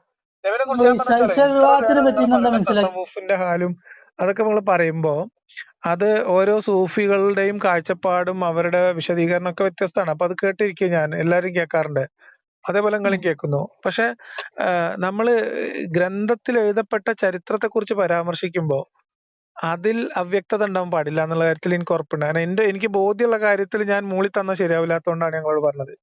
മുഹമ്മദ് നബിയുടെ കാലത്ത് മുഹമ്മദ് നബിക്ക് കൊടുത്ത ഓഫറുകൾ, മുഹമ്മദ് നബി അള്ളാഹുവിൽ മാത്രം വിശ്വസിക്കുള്ളൂ, അല്ലെങ്കിൽ അള്ളാഹുവിനെ മാത്രം ആരാധിക്കാൻ പാടുള്ളൂ എന്ന തൗഹീദ് ഉപേക്ഷിക്കണം എന്ന് പറഞ്ഞിട്ടൊരു ഓഫർ കൊടുത്തതായിട്ട് ഞാൻ എവിടെയും വായിച്ചിട്ടില്ല. അതുകൊണ്ട് ഓഫറുമായിട്ട് ഇല്ലാന്നാണ് തർപ്പിച്ച് അല്ല പറയുകയാണോ? ഞാൻ പറഞ്ഞ, നിങ്ങൾ പറഞ്ഞ സംഭവം ഞാൻ വായിച്ചിട്ടുള്ളത് ഇസ്ലാമിന്റെ ചരിത്രത്തിൽ രേഖപ്പെടുത്തി വെക്കപ്പെട്ടുള്ള സാധനമാണ്. അത് നിങ്ങളെ അത് ഹലോ, അത് അത് വന്നിട്ട് അബൂ താലിബിനോടാണ് ഓഫർ പറയുന്നത്. ഈ നിങ്ങളെ അബൂ താലിബിനോട് ഓഫർ പറയുന്നത് എന്താണ്, എന്തിനു വേണ്ടിയിട്ടാ? അവരുടെ ആരാധ്യ വസ്തുക്കളെ ചീത്ത വിളിക്കുന്നതും അധിക്ഷേപിക്കുന്നതും അവരുടെ വിശ്വാസ കാര്യങ്ങളെ കളിയാക്കുന്നതും അവസാനിപ്പിക്കണം എന്നുള്ളതിനാണ്. അവനക്ക് എന്താ വേണ്ടച്ച കൊടുക്കാം. നമ്മൾ പറയില്ലേ, അവനക്ക് എന്ത് വേണമെങ്കിൽ കൊടുക്കാം, അവനൊന്നും മുണ്ടായിരിക്കാൻ പറയാറില്ലേ? അവനക്ക് വേണമെങ്കിൽ നമ്മളൊരു ബിരിയാണി വാങ്ങി കൊടുക്കാം, അവനോടൊന്നും മുണ്ടായിരിക്കാൻ പറയും എന്ന് പറയില്ലേ നമ്മുടെ നാടൻ ഭാഷയിലെ? ആ സാധനമാണ് അത്. അല്ലാതെ അവര് ലിറ്ററലി അവിടെ അധികാരം കൊടുക്കാൻ, പെണ്ണുങ്ങളെ അപ്പൊ കെട്ടിച്ചു നിങ്ങൾ കൊടുക്കാൻ. ഇല്ലാന്ന് പറയാൻ നിങ്ങൾ കണ്ടിട്ടില്ല. ചില വിഷയങ്ങൾ ഇന്നോട് അല്ല, നിങ്ങൾ ഇല്ലാന്നല്ല ചോദിക്കുമ്പോ ഞാൻ ഞാനത് പറഞ്ഞ, അറിയില്ല എന്ന് പറയില്ലേ. അല്ല ഞാൻ അപ്പൊ ഞാൻ എന്താ പറയണത് ഞാൻ അറിയോ? പറഞ്ഞ കാര്യം, നിങ്ങൾ പറഞ്ഞ സംഭവം, നിങ്ങൾ പറഞ്ഞ ഈ ഖുറൈശികളുടെ ഭാഗത്തു നിന്ന് ഓഫർ വന്നു എന്ന് പറയുന്ന സാധനം തൗഹീദ് ഉപേക്ഷിക്കാനായിരുന്നു എന്ന് പറയുന്നത് വസ്തുതാപരമായി തെറ്റാണെന്നാണ് എന്റെ ബോധ്യം. അതല്ലെങ്കിൽ നിങ്ങൾ ഇങ്ങനെ ഒരു പറഞ്ഞോളി ഏത് അവസരത്തിൽ ഒരു വേള നബിനോട് പറഞ്ഞിരുന്നു, ഇങ്ങനെ എവിടെ പറഞ്ഞെന്നറിയില്ല, ചിലത് വേളയിൽ കേൾക്കണുണ്ടാവില്ല. അല്ല, അത് എവിടെ പറഞ്ഞു എന്ന് ഞാൻ വായിച്ചതുണ്ട്. അതാ ഞാൻ പറഞ്ഞത്. ആ വായിച്ചത് മുഹമ്മദ് നബി ഇങ്ങനെ ഇവരുടെ ഇപ്പൊ ദൈവങ്ങളെ, ഇവരുടെ ആരാധ്യ ബിംബങ്ങളെ കുറിച്ചും ഇവരുടെ ആരാധനാ രീതികളെ കുറിച്ചും നബി ഇവരുടെ എന്തിനാ വിശ്വാസത്തെ കൂടുതൽ കുറിച്ചും. കല്യാണം കഴിച്ചത്? എന്തിനാ നിങ്ങൾക്ക് അറിയോ? ആരെ? എന്തിന്? എന്തിനാ നിങ്ങൾ എന്തിനാ ആദ്യം നബി മനസ്സിലാക്കിയത്? എന്തിനാ കല്യാണം കഴിക്കാതിരുന്നത്? ഖദീജാനെ പേടിച്ചിട്ട്. അല്ലെങ്കിൽ അല്ല, ഖദീജാനോടുള്ള ഒരു ഒരു എന്താ പറയാ, ഒരു ഭയങ്കരമായിട്ടുള്ള വിധേയത്വമോ സ്നേഹമോ എന്തോ ആകാം. അതിനെല്ലാത്തിനും ഖദീജ ബീവിനെ മതിയേനി. അതാ അത് പറഞ്ഞ നിങ്ങൾക്ക് അറിയോ? അതാ പറഞ്ഞ ഒരു ആ ഉമ്മയായിട്ടും അതാ പറഞ്ഞത്. കാരണം വയസ്സിൽ അത് ഒരു മൂപ്പുണ്ട്, പിന്നെ ഒരു നല്ല അനാഥമായി വളർന്ന ഒരു അനാഥ ബാല്യമായിട്ട് വളർന്ന ഒരാളെ സംബന്ധിച്ച് ആ അർത്ഥത്തിൽ സ്നേഹിക്കാൻ ഒരാളെ കിട്ടുമ്പോ അതിൽ അമിതമായിട്ട് അതിനകത്ത് അങ്ങ് ആ സ്നേഹത്തിൽ അങ്ങ് ആയിപ്പോവാ, ആണ്ടുപോവാ, വേറൊന്നും വേണ്ട എന്നുള്ള അവസ്ഥ അതായിരിക്കാം. പക്ഷെ ഖദീജയുടെ മരണശേഷം മുഹമ്മദ് നബി കല്യാണം കഴിച്ചത് 1, 2, 3, 4 ആണോ? നാട്ടുകാരോട് പറയാൻ പറ്റുന്നതും പറയാൻ പറ്റാത്തതായിട്ടുള്ള എത്ര കല്യാണങ്ങളുണ്ട് ഇല്ലേ? പിന്നെ നമ്മൾ നാല് ക്ലാസ് ഇപ്പുറം ഒരു ചർച്ച ചെയ്തല്ലോ, അള്ള കല്യാണം കഴിച്ചു കൊടുത്തു നിങ്ങൾ ആ പറഞ്ഞല്ലോ ആ ജുവൈരിയ ബീവിനെ. ആ അപ്പൊ അതോടെ പറഞ്ഞ നിക്കാഹ് കഴിയുമ്പോ കൈ പിടിക്കുന്നു, മറ്റേ ഡയറക്റ്റ് കല്യാണം കഴിക്കുന്നു. നിങ്ങൾ പറഞ്ഞ മാതിരി അങ്ങനെയാണ് കാര്യം നടന്നെങ്കിൽ അത്രേ ഉള്ളൂ. പക്ഷെ അത് കല്യാണം എന്ന് പറയാൻ പറ്റില്ലല്ലോ. നിങ്ങൾ ഒരു പെൺകോന്തനായിട്ട് നബിനെ കാണേണ്ട ആവശ്യമില്ല. ഞാൻ അങ്ങനെ പറയാറില്ല. പക്ഷെ ആരെങ്കിലും ഇപ്പൊ അങ്ങനെയാണെന്ന് ആരെങ്കിലും തെറ്റിദ്ധരിച്ച പോലെ കുറ്റം പറയാനും പറ്റില്ല. കാരണം ഇപ്പൊ ജൗനിന്റെ തോട്ടത്തേക്ക് പോയ കഥ പറയണത് തോട്ടത്തിൽ വെച്ച ഒരു സ്ത്രീയെ കുറിച്ച്, ഒരു സുന്ദരിയായിട്ടുള്ള സ്ത്രീയെ കുറിച്ച് പരാമർശിക്കപ്പെട്ടു.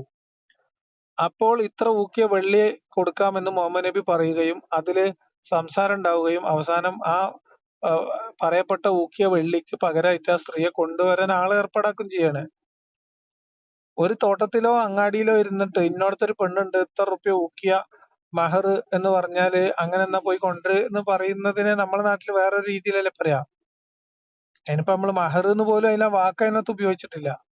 ചിലപ്പോ എന്ത് ഉള്ളിൽ എന്ത് ചെയ്യും, ആ പെണ്ണിന്റെ അത്രയും എന്ത് വഹിയുണ്ട്, കിട്ടിയിട്ടുണ്ടാവും, ഓർഡർ ഉണ്ടാവും, ചിലപ്പോ കല്യാണം കഴിക്കാനൊക്കെ എന്താ അങ്ങനെ ഉണ്ടാവും. കഥ, ദിഹിയൽ കൽബിന്റെ അടുത്ത് ആൾക്ക് ഇഷ്ടമുള്ള ഒരു പെണ്ണിനെ എടുത്തോന്ന് പറഞ്ഞിട്ട് പിന്നെ പിന്നെ സുന്ദരിയായ ഉന്നത കുലജാതയായിട്ടുള്ള ഒരു സ്ത്രീ നബിയെ നിങ്ങൾക്ക് യോജിക്കുള്ളൂ അതെന്തിനാ ദിഹിയക്ക് കൊടുത്തത് എന്ന് ചോദിച്ചിട്ട് ആ സഹാബി വന്നപ്പം വിളിച്ചു വരുത്തി കണ്ട് ബോധ്യപ്പെട്ട് വേറെ പെണ്ണിനെടുത്തോ എന്ന് അപ്പൊ അതിന്റെ പറയുന്നതും. ഉള്ളില് ചില വശങ്ങൾ ഉണ്ടാവുകയായിരിക്കും. ഇപ്പൊ ഓല് തമ്മിൽ മാച്ചക്കൂലാന്നോ നബി അതിന്റെ പേരിൽ എന്ന് ചിന്തിച്ചപ്പോ എന്നിട്ട് മനസ്സിലായിണ്ടാവും ദിഹിയൽ അങ്ങനെയൊക്കെ. കൽബിക്ക് പകരം കൊടുത്തതിനകത്ത് ഈ പറയപ്പെട്ട പിന്നെ സഫിയാന്റെ അനിയത്തി ഉണ്ടായിരുന്നില്ലേ, അനിയത്തി ഏട്ടത്തി ഉണ്ടായിരുന്നില്ലേ. അതിന് ഹലോ, ചിലപ്പോ എന്ത് ഭാവിയിൽ എന്ത് ഓല് തമ്മിൽ ചിലവർ തമ്മിൽ മാച്ചക്കൂല, ചിലവർ തമ്മിൽ മാച്ചക്കൂല, ഓല് തമ്മിൽ നല്ല യോജിപ്പാലാരല്ലോ. അങ്ങനെ പറയാൻ പറ്റൂലല്ലോ. അതിപ്പോ അള്ള സൈനബ് സയ്യിദിന്റെ കല്യാണത്തിൽ ഇറക്കിയ ആയത്ത് നിങ്ങൾക്ക് അറിയില്ലേ. അത് മാച്ചൊക്കണതും മാച്ചൊക്കാത്തതും ഒന്നും ഇല്ല. ഉന്നത കുല മഹിമയും അടിമയും തമ്മിൽ ദീനുൽ ഇസ്ലാമിൽ വ്യത്യാസമില്ല എന്ന് ബോധ്യപ്പെടുത്താനാണ് സയ്യിദിനെ തന്നെ കല്യാണം കഴിക്കണം എന്ന് സൈനബിനോട് ആയത്തിറക്കി കൊടുത്തത്. അല്ലെ, അള്ളയും റസൂലും ഒരു കാര്യത്തിൽ ഒരു തീരുമാനം എടുത്തു കഴിഞ്ഞാൽ പിന്നെ അതില് മറിച്ചൊരു അഭിപ്രായം ഉണ്ടാകാൻ സത്യവിശ്വാസിയായിട്ടുള്ള ഒരു പുരുഷനോ സ്ത്രീക്കോ അവകാശമില്ലെന്നാണ് ആയത്ത്. ഇങ്ങനെയുണ്ട് ഈ ബരീറ എന്നവരൊക്കെ കുറിച്ച് കേട്ടണോ? ഒരിക്കൽ മൂപ്പരോട് പറഞ്ഞു ഇങ്ങനെ ഒരു ഭാര്യയായിട്ട് പ്രശ്നം ഉണ്ടായപ്പോ ഭാര്യയായിട്ട് ഒരു യോജിപ്പിൽ പോണില്ല. ഉം. അപ്പൊ നബിനോട് വന്ന് ചോദിച്ചു എന്താ ചെയ്യേണ്ടത്. ഉം. അപ്പൊ ഞാൻ ഒഴിവാക്കൂലാന്ന്. അപ്പൊ നബിന് ബരീർ എന്നൊരു പറഞ്ഞു ഇങ്ങനെ നബിന്റെ അമ്രാണെങ്കിൽ ഞാൻ എടുക്കാം, അല്ലെങ്കിൽ ഞാൻ അഭിപ്രായം ചോദിച്ചാണെങ്കിൽ ഞാൻ ഒഴിവാക്കൂലായിരുന്നു. ഉം. അതില് അപ്പൊ അമ്രായിട്ടൊന്നുമില്ല, അമ്ര എന്നാന്ന് മനസ്സിലായോ? അത് ഭാര്യയല്ലല്ലോ, അത് ഒരു അടിമ പെണ്ണിനെ മോചിപ്പിച്ചു. അപ്പൊ മോചിപ്പിക്കപ്പെട്ട സമയത്ത് അടിമയായ ഭർത്താവിനെ ഇവൾ ഒഴിവാക്കിയതിനെ കുറിച്ചല്ലേ പറയണേ. ഈ ബരീർ എന്നവരെ പറ്റിട്ട് അങ്ങനെ ചരിത്രം ഉണ്ട്. ആ ചരിത്രം ഇതല്ലേ, ഇതെന്റെ ഓർമ്മയിൽ അതാണ്. അതായത് അപ്പൊ ഇങ്ങോട്ട് ഞാൻ ഭാര്യയും ചോദിച്ചു, ഭർത്താവും അപ്പൊ നബിന് അടിമകളായിരുന്നു. ഭാര്യയും ഭർത്താവും അടിമകളായിരുന്നു. അതില് ഭാര്യ മോചിപ്പിക്കപ്പെട്ടു. അപ്പൊ ഭാര്യക്ക് അടിമയായ ഭർത്താവിനെ വേണ്ട എന്നോള് തീരുമാനിച്ചു. ആ സംഭവം ഞാൻ കേട്ടിട്ടുണ്ട്. ഇതെന്താ ചെറിയ എന്തോ ഒരു കശപിശ എന്തോ ഉണ്ടായപ്പോ സ്വാഭാവികമായിട്ടും ഉണ്ടാവുമല്ലോ. അപ്പൊ ആ ഒരു ഇതുണ്ടായ സമയത്ത് ഇങ്ങനെ നബിന്റെ അമ്രായിട്ടാണെങ്കിൽ ഞാനത് ഏറ്റെടുക്കാം, അല്ലെങ്കിൽ അഭിപ്രായമാണ് എനിക്കുള്ള ഇഷ്ടമാണ് പറഞ്ഞാണ്ട്. അപ്പൊ അങ്ങനെയൊക്കെ ചിലത് പറഞ്ഞ അങ്ങനെ ആള്, ചോയ്സ് കൊടുക്കുന്നുണ്ട്. അല്ല, ചിലത് അങ്ങനെ നബി ചോയ്സ് കൊടുക്കും. അങ്ങനെയുള്ള അങ്ങനെ ആള്, ഞാൻ പറയട്ടെ, അങ്ങനെയുള്ള ആള് സെയ്ദിന്റെ കാര്യത്തിൽ എന്തിനാണ് ഇങ്ങനെ കഷ്ടപ്പെട്ട് ആയത്തിറക്കിയത്? ജീവിതത്തിന്റെ കാര്യത്തിൽ എങ്ങനെ സെയ്ദിന്റെ കാര്യത്തിൽ സൈനബിനെ കല്യാണം കഴിക്കാൻ സെയ്ദിന് താല്പര്യമില്ല, സെയ്ദിന്റെ കുടുംബക്കാർക്കും താല്പര്യമില്ല സെയ്ദ് സൈനബ് കല്യാണത്തിന്. അപ്പൊ അള്ള ആയത്തിറക്കി കൊടുക്കുകയാണ് എന്ത്, സത്യവിശ്വാസിയായിട്ടുള്ള ഒരു സ്ത്രീക്കോ പുരുഷനോ ഒരു കാര്യത്തിൽ അള്ള റസൂൽ തീരുമാനം എടുത്തു കഴിഞ്ഞാൽ അതിനെതിരെ ഒരു അഭിപ്രായം ഉണ്ടാവാൻ സത്യവിശ്വാസിയായിട്ടുള്ള സ്ത്രീക്കോ പുരുഷനോ അവകാശമില്ല എന്ന്. എന്നിട്ടല്ലേ കല്യാണം കഴിച്ചത്. അപ്പൊ ആ കല്യാണം കഴിക്കുമ്പോ പടച്ചോൻക്ക് അറിയില്ലേ സെയ്ദും സൈനബിയും തമ്മിൽ ഭാവിയിൽ പ്രശ്നം ഉണ്ടാവുമെന്നും അത് കലഹത്തിലെത്തുന്നും ലാസ്റ്റ് മുഹമ്മദ് നബി തന്നെ ആൾക്കാരുടെ ഇടയിൽ മാനം കെട്ട് ഈ സൈനബിനെ കല്യാണം കഴിക്കേണ്ടി വരും എന്നുള്ളതൊക്കെ അറിയില്ലേ. നിങ്ങൾ ചെയ്തൊന്നൊരു തലാഖല്ലേ ഞങ്ങൾ പറയണേ? തലാഖ് ചെല്ലിയിട്ടുള്ളൂ, സൈനബിനെ കല്യാണം കഴിച്ചിട്ടില്ല മുഹമ്മദ് നബി എന്നാ പറഞ്ഞേ. ആ ചരിത്രത്തിൽ കൊടുത്തില്ല. വാതിൽ പാളിമ അങ്ങനെ നിന്നിട്ടാണ്, അതായത് മണിയറപ്പടിയുടെ അവിടെ ഒരു കാലം ഉള്ളിക്ക് ഒരു കാലം പുറത്തേക്കും വെച്ച് നിൽക്കുമ്പോഴാണ് അള്ളാഹ് ആയത്തിറക്കി കൊടുത്ത എന്നിട്ട് ഞാൻ ഓളെ നിക്കാഹ് ചെയ്ത് തന്നിക്കണെന്ന്. ആർക്കും നബിക്കോ? ആര്? അള്ള എനിക്ക് തന്നിക്കണ്, കെട്ടിച്ച് തന്നിക്കണെന്ന് അള്ള നബിക്ക് ആയത്തിറക്കി കൊടുത്തു എന്നും പറഞ്ഞിട്ട് അകത്തുക്കണ് കേറുകയാണേ. ഇതാ നിങ്ങളെ കല്യാണം? ഇതിനൊക്കെ കല്യാണം എന്ന് പറഞ്ഞാ എന്താ കഥ? ഇങ്ങനത്തെ കാര്യങ്ങളിൽ എത്തുമ്പോ മറ്റേത് നിങ്ങൾ പറഞ്ഞത് തസവുഫും പിന്നെ ജദ്ബിന്റെ ഹാലും അങ്ങനത്തെ സാധനങ്ങളൊക്കെ അത് ഞാൻ കേട്ടിരിക്കും. മറ്റേത് നിങ്ങൾ പറയണത് വസ്തുതാപരമല്ലാതാവുമ്പോഴാണ് ഞാൻ ഇടപെടുന്നത്. എന്നെ സംബന്ധിച്ച് ഈ ഹാലുകൾ ഉണ്ടല്ലോ, ഇപ്പൊ ഈ ആത്മീയ അന്വേഷണവുമായി ബന്ധപ്പെട്ട ഈ പറഞ്ഞ ഹാലുകൾ, ഞാൻ ആകെ പറയാറുള്ളത് ഇത്തരം കാര്യങ്ങളിൽ ഞാൻ തൽപരകക്ഷിയല്ല. ഇങ്ങനെ പുക പോലെ ഇങ്ങനെ അന്വേഷിച്ച് നടന്നും അലഞ്ഞു തിരിഞ്ഞും ലിക്കാവും കൊതിച്ചങ്ങനെ നടക്കുന്ന ഒരാളല്ല ഞാന്. ഞാൻ ഞാൻ നമ്മളെ നിക്കാഹ് കൂടെയുള്ള മോദിക്കണ്ടെന്നല്ല, അങ്ങനെ ഒരു അവസ്ഥ ഉണ്ടെന്ന് പറയാം. അല്ല അങ്ങനത്തെ ഒരു അവസ്ഥ ഉണ്ടായിക്കോട്ടെ. അങ്ങനത്തെ അവസ്ഥകളുള്ള ആളുകളോട് ഞാൻ കലഹത്തിന് പോകാറില്ലാന്ന്. കാരണം അത് അയാളും അയാളുടെ നഫ്സും അയാളുടെ ചിന്തയും മാത്രമേ ഉൾപ്പെടുന്നുള്ളൂ അതിനകത്ത്. അതിലിപ്പോ അയാളെ നിങ്ങൾ പഠിച്ചവനും. അതിനോട് ചോദ്യം ചോദിച്ചു. അപ്പൊ അത് പറഞ്ഞു അല്ല ഞാൻ വരാം. പറഞ്ഞത് അതിൽ ഞാൻ നിങ്ങളോട് ഭയം ഉണ്ടോ നിങ്ങളൊരു ചോദ്യം ചോദിച്ചു. അതെ, ഞാൻ അതിൽ നിങ്ങളോട് തർക്കിക്കാത്തതും അതിൽ നിങ്ങളോട് എതിര് പറയാത്തതും അത് എന്റെ വിഷയമല്ലാത്തോണ്ടാണ് എന്ന്. നിങ്ങൾ ആ കാര്യത്തിൽ നിങ്ങളെ എക്സ്പീരിയൻസ് പറയുമ്പോൾ നമുക്കത് കേൾക്കാനും ഒക്കെ താല്പര്യമാണ്.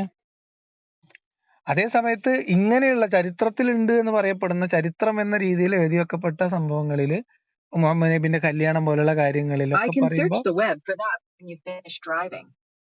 എന്റെ സിരിയ അപ്പോ അതിൽ നമുക്ക് എന്തില്ല, അതിൽ നമുക്ക് കൃത്യമായിട്ടുള്ള ധാരണകൾ ഉള്ളത് കൊണ്ട് അതിൽ ഞാൻ എതിര് പറയുന്നത് അതുകൊണ്ടാണ് എന്ന് പറയാം. മുഹമ്മദ് നബിന്റെ ആദ്യത്തെ ലെവൽ ആദ്യം മനസ്സിലാക്കണം. മുഹമ്മദ് നബിക്ക് ആദ്യമൊക്കെ നല്ല ലെവൽ ഉണ്ടായിരുന്നു, അവസാനമായപ്പോ ഒരു ലെവൽ ഉണ്ടായിരുന്നില്ല എന്നാണ് എന്റെ ഒരു അഭിപ്രായം. അത് എന്ത് ഹാലായിരുന്നു എനിക്കറിയില്ല.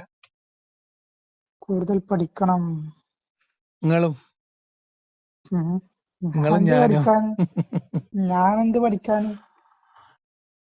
മുഹമ്മദ് നബീന്റെ എന്താ പറയാ ഭൗതിക ജീവിതവുമായി ബന്ധപ്പെട്ട കാര്യങ്ങളാണെങ്കിൽ, ലൗകിക ജീവിതവുമായി ബന്ധപ്പെട്ട കാര്യങ്ങളാണെങ്കിൽ ഇനി കൊണ്ട് പറ്റാവുന്നൊക്കെ അത്രയും വായിക്കുന്നുണ്ട്, ഇനിയും വായിക്കും. നിങ്ങൾ ഈ പറഞ്ഞ മറ്റേ ഹാലുകൾ ഉണ്ടല്ലോ, സൂഫിയാക്കളെ, അതായത് മുഹമ്മദ് നബീന്റെ ദർജ എവിടെയായിരുന്നു, ചിന്ത എവിടെയായിരുന്നു, ഇന്നിത്യാദി കലാപരിപാടികളായിട്ട് ബന്ധപ്പെട്ട് അത് എന്റെ മേഖല അല്ലാത്തതുകൊണ്ട് തന്നെ നമുക്ക് നോക്കണില്ല. അതുകൊണ്ട് നിങ്ങൾ ആ വഴിക്ക് നിങ്ങൾ അന്വേഷിച്ചോളി. അല്ല, നിങ്ങൾ ഒരാളെ പറ്റിട്ട് അത് എന്തുകൊണ്ടാണ് അതിന് ഉത്തരങ്ങൾ പറഞ്ഞു. അതായത് അത് മൂന്നാമതൊരാൾക്ക് മനസ്സിലാവില്ലല്ലോ. മനസ്സിലാവില്ല അങ്ങനെ. അതിപ്പോ മൂന്നാമതൊരാൾക്ക്, ഇപ്പോ ഈ സൂഫിയാക്കൾ ഏത് ഹാലിലാണ് എന്ന് മൂന്നാമതായിട്ട് നിൽക്കുന്ന ഒരാൾക്ക് കണ്ടാൽ മനസ്സിലാവില്ലല്ലോ. എന്നതുപോലെ തന്നെയല്ലേ മുഹമ്മദ് നബിന്റെ കാര്യത്തിലും. മുഹമ്മദ് നബി ചെയ്തു കൂട്ടിയ കാര്യങ്ങൾ, പറഞ്ഞു കൂട്ടിയ കാര്യങ്ങൾ നമുക്ക് പരിശോധിക്കാം. മൂപ്പർ ചിന്തിച്ചു കൂട്ടിയത് എന്താന്ന് നമുക്ക് അറിയില്ലല്ലോ. അതാണ് ഞാൻ പറഞ്ഞതേ. എന്തായാലും അടുത്തൊരു വിഷയത്തിൽ നമുക്ക് വീണ്ടും സംസാരിക്കാം. മരിവാൻ കൊടുക്കാനായില്ലേ? ലാൻഡ് ചെയ്യാനുള്ള പരിപാടിയില്ലേ. ആയിക്കോട്ടെ, എന്നാ ശരി.